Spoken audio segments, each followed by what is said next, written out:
நான் எந்த தெய்வத்தையும் வணங்க மாட்டேன், திருநீர் அணிய மாட்டேன். எனக்கு கடவுள் நம்பிக்கை இல்லைன்னு சொல்கிறவங்கனாலும் சரி, இல்லை நீங்கள் கடவுளை கும்பிட்றவங்களா இருந்தாலும் சரி, அது உங்கள் விருப்பம். நீங்கள் ரொம்ப வருஷமாக எல்லாத்தையும் பார்த்துட்டீங்க. நல்லது, கெட்டது, கஷ்டம், வேதனை, துக்கம், துயரம், அவமானம் எல்லாம் பார்த்துட்டீங்க. இனி வாழ்க்கையில் முன்னேறவே இல்லை. நம்ம கூட இருந்தவங்களாம் சிலர்லாம் மிக உயரத்துக்கு போயிட்டாங்க. இதுக்கு என்ன காரணம்னு யோசிச்சு பாருங்கள்.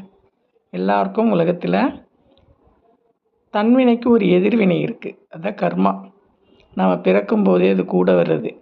இந்த கர்மாவை தொலைக்க பெரிய விஷயங்கள்லாம் பண்ண வேண்டியதில்லை. காசி போகணும், ராமேஸ்வரம் போகணும், அதை பண்ணணும், இது பண்ணணும்.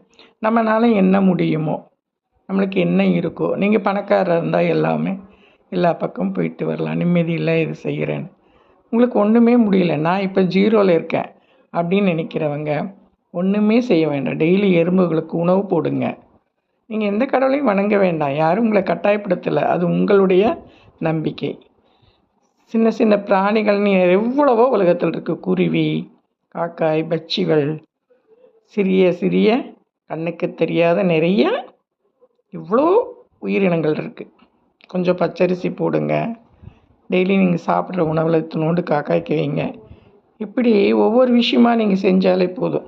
அதுவும் தர்மந்தான். கோடி கணக்கில் பணம்